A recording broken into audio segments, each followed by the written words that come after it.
Welcome to the Live Full, Work Fun podcast. This is the show to encourage you to live your life to the fullest and do fun work that fuels your lifestyle. Hi, I'm your host, Gayla Scrivener. Every week, you'll be introduced to amazing guests, useful resources, and inspirational stories. You'll discover opportunities and perspectives to shape your version of living full and working fun. Hi there, and welcome to the show. Now, are you a part of the Live Full, Work Fun community yet? If not, be sure to hop over to Facebook and join the Live Full, Work Fun Facebook group. Well, I hate to admit this, I really do, but I used to hardly ever pick up a book. I just didn't. It wasn't fun for me. It was a struggle. First, I have to tell you, I consider myself a slow reader, and this stemmed back from when I was a kid, and I had been apprehensive in reading. I felt like I struggled in being able to comprehend what I was doing, and I hated reading aloud in the class. It was embarrassing for me. I stumbled over some words and things like that. And so I had this stigma in my mind. It's like reading was not fun for me. I felt like also, especially, as I became an adult, I never had time to read. But then again, during my 20s and my 30s, while raising my daughter and working full-time and was going to school part-time in my 20s, I was getting a degree. What I was reading, it didn't really, it seemed like a chore. It was for school or something like that. And when I started my business, about 10 years ago, that's when I began to love reading. I mainly read books about business, marketing, leadership, mindset stuff. That's really what consumes my reading time. But that's because I'm trying to learn new things, and that's what becomes fun for me. And I apply those new things that I learn in my business and in my life. And those books have become really fun for me to consume. And what's even more fun is having the opportunity to meet some of these authors of these books that have such an influence on me in my professional development. It's really humbling to meet these authors of these books that have made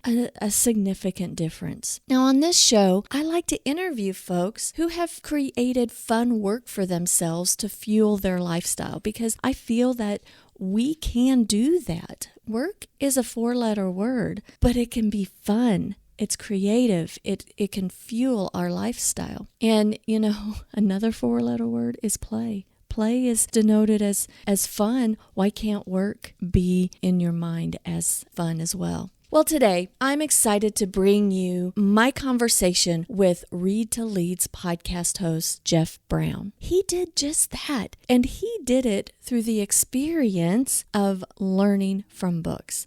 I love this. Back in 2013, Jeff Brown left behind a 26-year career in broadcasting and launched the Read to Lead podcast, a podcast that would go on to become a top 3 career podcast in Apple Podcasts and receive so far 4 Best Business Podcast nominations. For nearly 9 years now, Jeff has published weekly interviews with some of the world's most successful and inspiring authors, totaling over 400 episodes. Wow. The show's success eventually led to the publication of his own book called Read to Lead, the simple habit that expands your influence and boosts your career. Reviews for the book are super high, and it is ranked in the top 3 on Amazon for career guides. I just love it. And through his virtual and in-person speaking and workshops, Jeff evangelizes leaders and teams on the benefits of lifelong learning and professional development, and has recently accepted invitations to speak from leaders at LinkedIn, Disney, the National Speakers Association, UPS, Docket, Anvil, and the Virginia Council of CEOs. I had the pleasure of meeting Jeff in person, and it was such a delight. So without further ado, let's talk with Jeff. Well, hello there, Jeff. I am so glad that you're here today. Well, thanks for the invitation, Gayla. I'm excited to be here. I've been following you for a little while, and then I had the pleasure of meeting you in person a few weeks ago. So I've been super excited about seeing you again and having you on the show. Thank you. I'd like to start off with perhaps you could share maybe a fun fact about yourself that I didn't read in the bio before. Let's see. One fun fact about myself would be that I once won tickets to a Billy Joel Elton John concert because I placed first in a Billy Joel sound-alike contest. No way. Yes, that's true. I was in my 20s, I guess, something like that. And I was in radio at the time, part-time in radio, and in full-time. My full-time job was selling cars. I was a car salesman for about a year and a half in my 20s, but was doing radio part-time, trying to break into the business and all that, and would listen to this particular station in Indianapolis on my way to my radio job. And I'm a huge Billy Joel fan, have been for decades. And they were doing this little contest, and I called in and got through, and I sang my little Billy Joel tune or part of it. Next thing I knew, I was going to the concert on them. Well, how was the concert? Fantastic. I mean, Good. Billy Joel, Elton John, same night. You know, it doesn't get much better than that. So, did you win good seats, or were you in the nosebleed section? They were not as good as I had hoped, but they were low and on the side. Not like front. Now, having said that, when I was like in high school, I did get a chance because I knew somebody who worked at Ticketmaster. I did get a chance to sit in the second row for a Billy Joel concert right in front of the piano. Oh, nice. Like 10 years earlier. So that was a lot of fun. Nice. Well, your career history has been in broadcasting, amongst other things, but you had been in a career of broadcasting for 26 years or something like that. Yeah. What prompted you to leave? What prompted me to leave broadcasting was being let go from yet another broadcasting job. That's kind of the nature of the business in a lot of ways. But the first 13 years of my career, I sort of floundered and bounced around from place to place and didn't hold any job for very long, a couple, 3-4 years, something like that in most places. But the last company I worked for, I stayed with for the entire second half of my career for 13 years at one company. And in 2013, and just prior to that, some changes were beginning to be made, some restructuring within the company. And then ultimately, eventually, me and the other two highest paid people at this particular station were let go through these changes that were being made. So I had kind of seen the writing on the wall previously, or some of us had, and thought that we were going to be possibly let go. And then time passed and we were like, okay, maybe we were wrong about that. And about the time we got comfortable with the fact that we're probably staying, we found out the opposite was true. The good news in all that is I had been talking to my wife prior to this happening about, life after radio and what that might look like, and sort of kind of getting an idea from her how comfortable she was with that, because she had never known me to have any other job but that one. I had gotten that job right before we met. And so I wanted to make sure she was cool with this train of thought I was having at the time of possibly leaving and doing my own thing and not having a regular paycheck necessarily and all of that. And she was open to it and willing to pursue it. And so we set a deadline for the end of that year, December 31st, 2013. I was going to leave. This was like in March or something. But then in June, I got let go. So my timetable got moved up quite a bit. And when that happened, all second guessing that I was messing with in my mind or dealing with in my mind went away, because I kept thinking, am I putting this date so far out into the future because I'm afraid to make this leap? Probably. When the date comes, will I actually make the leap? Probably not. I mean, in the back of my mind, I had those thoughts. So when I got pushed out, I didn't have to worry about whether or not I was making the right decision anymore, right? I didn't have to second guess whether leaving was right. The decision got made for me. And so I was all in at that point and ready to do my own thing, or at least give it a whirl and see how long I could make it last. So was it March of that year that you started something on the side in preparation for the end of the year? Actually, no. About 3 years before that, or 2.5 years before that, I did, not necessarily with the idea that this particular thing I'm doing would help me leave, but I just wanted to kind of play around with having a business, having my own business. And so in 2010, I started a boutique app building company. And so, in 2010, we're 3 years into the first iPhone, right? And, or 3 years since the first iPhone. And mobile apps were, the hot thing. A lot of small businesses, though, did not think that was something they could afford. That was outside their price range. And having an app for their business to more deeply connect with their customers was not an option. Well, just like there are services online that help you build websites without having to know code, there are services out there that can do that for apps, and you can white label those services. And so, I put out my shingle and here's my company using these tools to build these apps behind the scenes, and then selling them for, a couple $1,000s and then a monthly maintenance type fee situation. And I would just do that, whenever an opportunity came, and just, again, in the margins of life. But when I lost that job, the first thing I did was put the word out to everybody I knew that I was available to do this particular business full time. And I immediately got some takers on that. I had a friend or two who worked in marketing and helped companies with their marketing, and who were sort of champing at the bit for apps. And so within 30 days of being pushed out, I was able to invoice what before was double my 30-day take-home pay at my old job.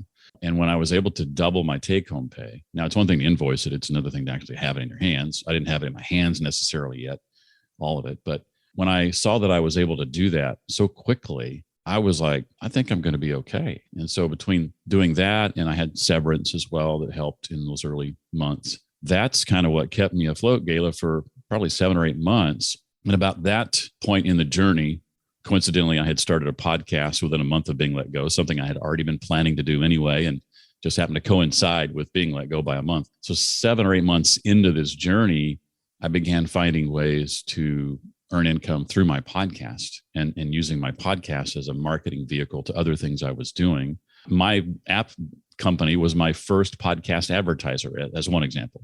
Yeah. And so I did that. But then later I was able to create courses and do other things that my podcast enabled me to do, and eventually was able to set aside the app business and focus fully on podcasts and what it was making possible, which is what I really wanted to do.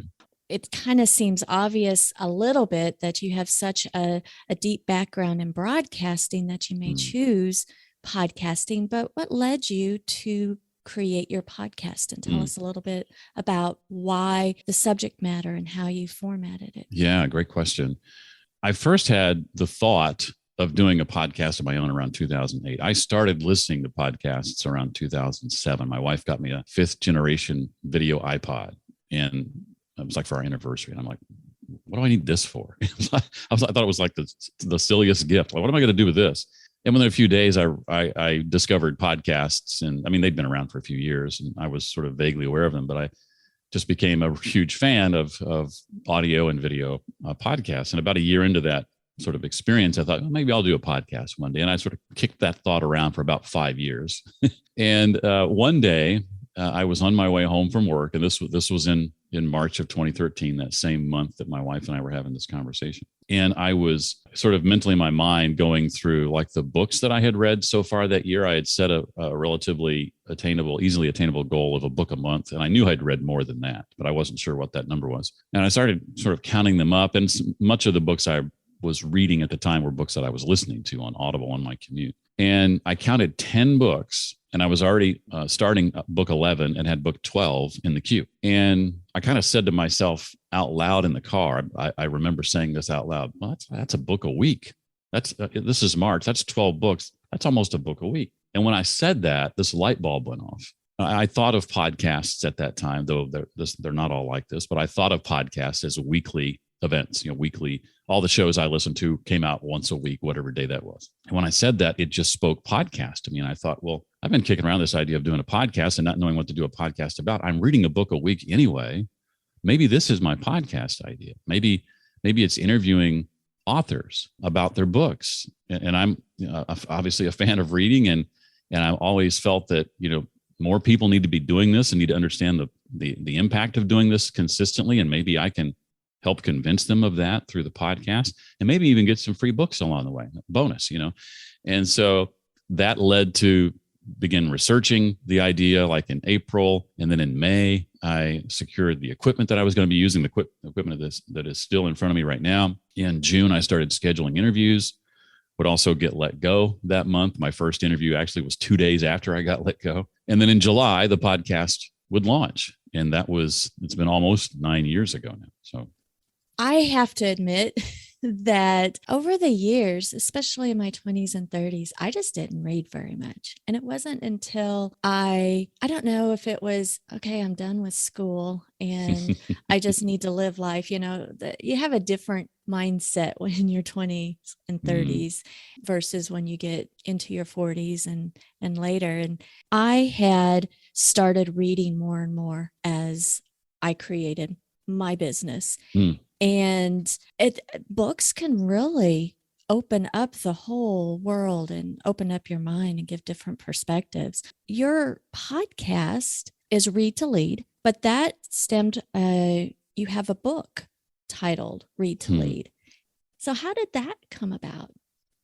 Yeah, another great question. First, I want to say that my experience with reading was very much like yours. I left school with the attitude of being done with reading. It was a thank goodness I don't have to do that anymore type of attitude, or learning. I thought the learning was over once school was over.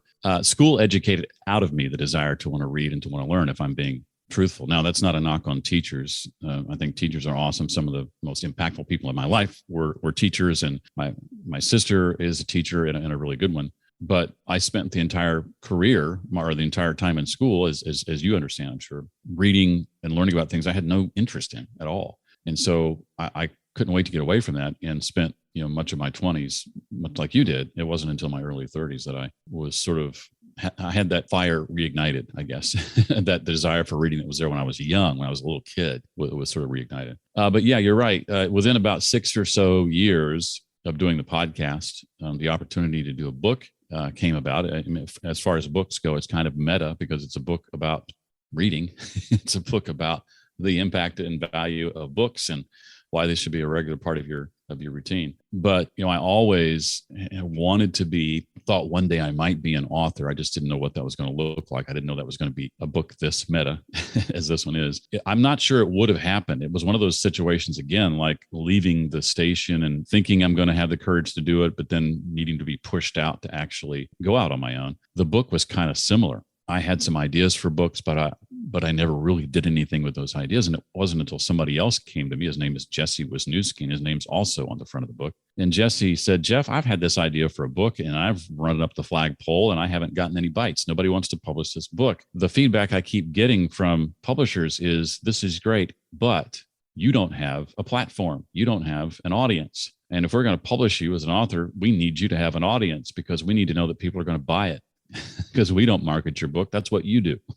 And he said to me, "Would you ever be interested in co-authoring a book?" And I had never thought about that, but that idea intrigued me. And at the time, his book that he had been working on was called The Reader's Edge. I don't remember the subtitle off the top of my head, but in fact, I think I have it right in front of me. I happened to be looking at the original marketing plan just the other day. The Reader's Edge: Read More Books, Learn New Skills, and Build a Successful Career was the original title. So he and I got together on it. He had a literary agent. I signed with the same agent. And we started working on a proposal and a marketing plan together, adding my platform and my numbers to that, and the connections that I had and the people we thought we could get to talk about it and all that. And that was the difference. The literary agent ran the proposal, the new proposal, up the same flagpole, the same publishers, and we got a bite. You only need one. We got one bite. That's all you need. So as we worked through the book, as a publisher does, they came to us with suggestions. One of those suggestions was to call it Read to Lead after the podcast, and the new subtitle, The Simple Habit That Expands Your Influence and Boosts Your Career. Not too dissimilar from the original. And so we went from there, wrote the book. We hadn't written the book, mind you, prior to getting published. A lot of people think you got to write a book first and then shop it. We shopped a marketing proposal, a book proposal, and some writing samples. And then once we got the go-ahead, we spent the next 6 months writing it. And that also gives the publisher a head start. You've been signed, and that allows them to start working on various aspects of your book, rather than having to wait until you're done writing it to work on those things. And so between signing with them and the book being published, I think it was only 15 months, which is a pretty quick turnaround. Yeah. And that's in part because we wrote it during those 15 months. We didn't write it and then go to them. we went to them and then wrote it. So that made a huge difference in how quickly we were able to get it turned around. Well, that's interesting that it is true that maybe the perception is that, oh, you've got to write the book first. But if they frame it just a little bit differently, like the title changed, that's probably had an influence on kind of the structure of the book.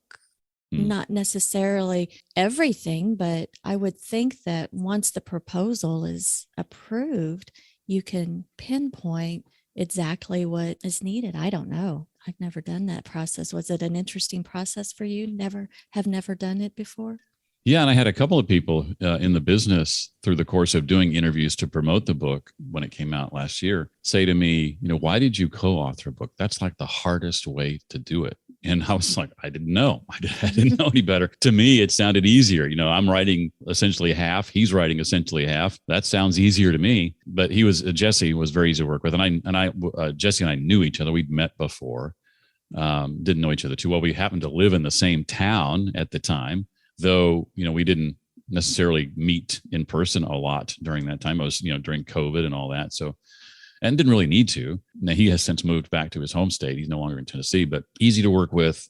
We just sort of took a divide and conquer type mentality. And as we sort of outlined the book, we pinpointed, okay, who is probably going to write the bulk of this particular chapter? Okay, you go work on that.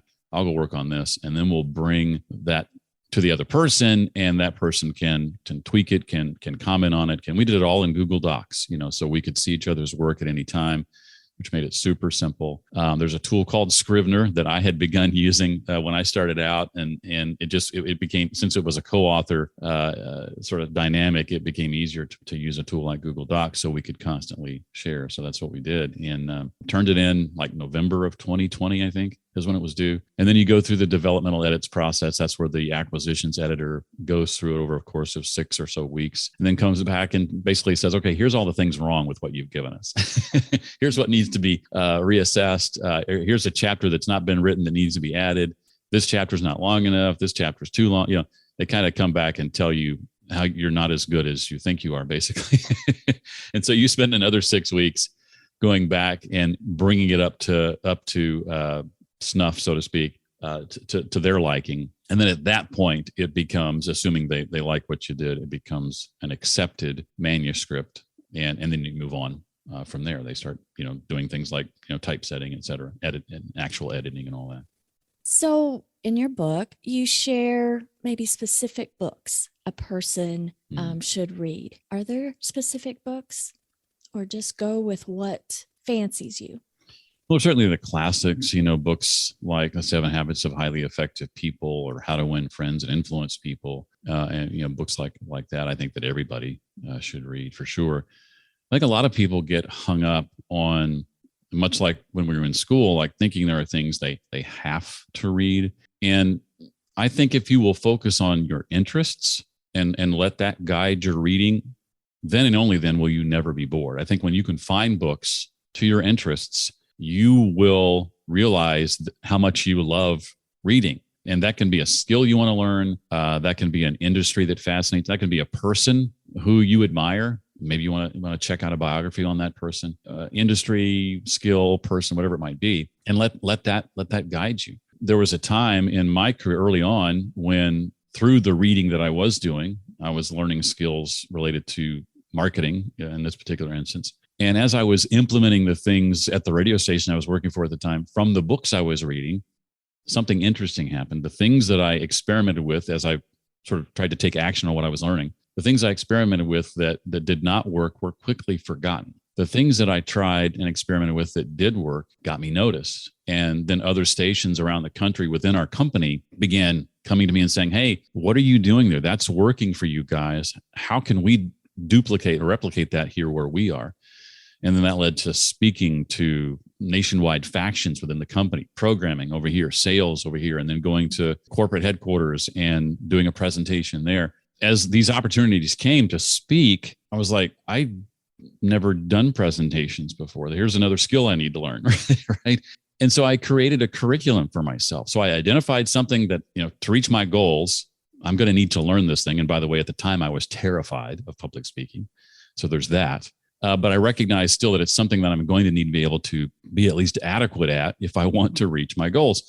And so I looked at the overall topic of public speaking. I would recommend this for anybody else who wants to learn a new skill. And I thought, well, how can I break that down into, smaller parts? And so that became presentation design. And I found 2 or 3 books on that topic, like Gar Reynolds' Presentation Zen and Nancy Duarte's Resonate, or Slideology, I guess. And then later Resonate. And then I finished that sort of niche. And then I went to presentation delivery and read a couple of books on that. And then later presentation structure. And eventually, probably where I should have started, presentation fears, and I read about all these different subcategories along the way. I would complete a subcategory to the point where I felt like I had not mastered that, but I knew everything I needed to know. And now it was time to go out and practice that thing before I went on to the next sort of subcategory. Each step along the way, my journey was such, Gayla, that I just couldn't get enough. I identified a skill I needed to learn. I broke it down into smaller pieces. And as I began to read these different books, the learning built on top of the learning, built on top of the learning. And I was just fascinated by the whole process. And I went from being terrified of public speaking through this learning process and coming out on the other side to being something that I look forward to. Now there's still butterflies. I've just learned how to get them to fly in formation, right? That's part of the process. I look forward to that. I seek out opportunities to do that. And that's a part of my income today is paid speaking. And so I encourage anybody who wants to learn a new skill or learn more about a person you admire or an industry that fascinates you, or maybe it's like I did when I started out. I was not very knowledgeable about marketing. I was on the programming side of radio, but wanted to learn more about just marketing in general and how I could apply marketing concepts from other industries to our industry. And so I started reading marketing books, So when you let your interests guide you and your needs in some cases guide you, I think not only will you not be bored, but you will realize that you will never be able to read all the books you want to read about that particular. You'll have the opposite problem. What's it like to interview all of these authors of the books that you're reading? It is a lot of fun. I definitely created fun job, if job, if you want to call it that. I don't really think of it as a job because I enjoy it so much. It's hard to think of it that way when you enjoy it as much as I do. But, going back to 2012, 2013, I was reading a book a week already and just did not see a time where I would not want to do that, and have continued to do that because I interview, or publish a new interview every week. Continue to read about a book a week since then. So roughly 52 books a year. But the cool thing is the people you get to meet that you never thought you'd be able to meet. The very first marketing book early in my reading career, if you want to call it that, 2003, the book that changed it for me, that helped reignite my love for reading, was a book called Purple Cow by a guy named Seth Godin. I've interviewed him twice on my show. And so you want to talk about like a full circle moment. First time was about a year and a half in, and then the second time was sometime last year, I believe. But to be able to then sit down, this is what a podcast, as you know, affords you, to sit down with someone who you admire so much, who might normally charge a handsome sum for this opportunity, is doing it for free for as long as 30 or 45 minutes because you have a podcast. The opportunity to do that, and then that's sort of the selfish side of it is what I get out of it. But then to sort of in the process create what I call audio cliffs notes. There are book summary apps out there, of all kinds that have written summaries and audio summaries. But to me, there's not too many better ways to get the key insights and main ideas from a book than from the horse, from the horse's mouth, And so to be able to sit down with him and extract that and pique somebody's interest and curiosity and about that book is a lot of fun for me. The biggest complaint I get from listeners to my show is the money they spend on books because of Read to Lead podcasts. So that's music to my ears, and then they say that in jest, right? When I say complaint, they don't really mind that, but that when that's happening, when there are more noses and more books, then Jeff's happy. I love that because what a great investment. And there's so many different ways that we can consume books. The print version, you've got Kindle, you've got Audible. And I don't know, sometimes I wonder, it's like, is it cheating is it really counted as reading a book when I listen to it? And then, Well, I think it is. If I can address that, I think it is as good. I mean, for some of us, and this was the case. I mentioned this listening to books back in 2013 on my commute. At least in my mind, maybe you could argue whether or not this is actually true, but in my mind, that was the only time I had for reading. And so if it was going to happen, it was going to be that or nothing. And so if you've assessed the situation and that's the conclusion you've come to, read something. If it's listening to the books, that's better than not reading at all, for sure. Now, is it easier? Are you going to more likely retain and comprehend what you learn if you're reading it from a physical book or an ebook? I would argue yes. You're probably going to retain more. You're probably going to comprehend more than if you're listening. But gosh, that's way better than not doing it at all. So if that's your only option, by all means do it. And yes, to me, listening is just as important as reading. sometimes I have all three types of versions of a single book, because when I travel, I can't take a lot of books with me, and I'm training myself to enjoy the Kindle experience. I like having the physical book and being able to write in it. So it's a mindset change. But when you're camping and you can read a book in the dark, that is an amazing thing. So, Yay, Kindle. Yay, Kindle. And you're not disturbing your neighbor there. So I love that. You touched on in your book excuses for not creating a habit of reading. As I was reading that, I was like, yeah, I had all those excuses. It's like, I'm a slow reader. I don't have time. I loved how you framed how you can create the habits. Something that I have played with and enjoy, and this is in some ways a speed reading cheat. It's still having every word sounded aloud, but it's at a higher speed. So what I like to do is take the audiobook and turn that up to like 1.5 or 1.75 speed. And then while the book is being read to me, following along in a physical version of the book, either the ebook or the actual book itself. And those two mediums simultaneously have really helped me with retention and comprehension. And so I'm going through the book probably faster than I would if I were just reading it myself and fighting that sub-vocalization issue, because the person doing it is reading it at a sped up pace. And I put it at a pace where it's, at 2 times speed is a little bit uncomfortable for me, too uncomfortable for me. 1.75 is uncomfortable, but not too uncomfortable. And so at that speed, I'm following along at a pace that I might be if I was attempting to almost speed read it on my own, but the author reading it is doing that for me. And so I can just listen and follow along in the actual physical book. And those two things together have made a difference for me. Those are great tips. I'm going to try those out, and then I'll write you and let you know how that goes. Yes. Since leaving broadcasting and doing what you do now and creating your lifestyle, would you have done anything differently? Yeah, I probably wouldn't have been so reluctant to seek help and to build a team. I don't have like a staff or employees. I'm not talking about that, but I'm talking about being quicker to leverage virtual assistants, for example. I used to have this mindset that I have to do everything myself. I'm a solopreneur, so it's all me. When I was in the traditional working world, I often had that attitude. Well, if it's going to get done right, I probably need to do it right. Sort of, as embarrassing that is to admit, oftentimes I would be like, oh no, if I hand this off, if I delegate this, then I've got to take the time to teach somebody, and then what if they mess it up? And those are all excuses, by the way. And it took me a while to realize that.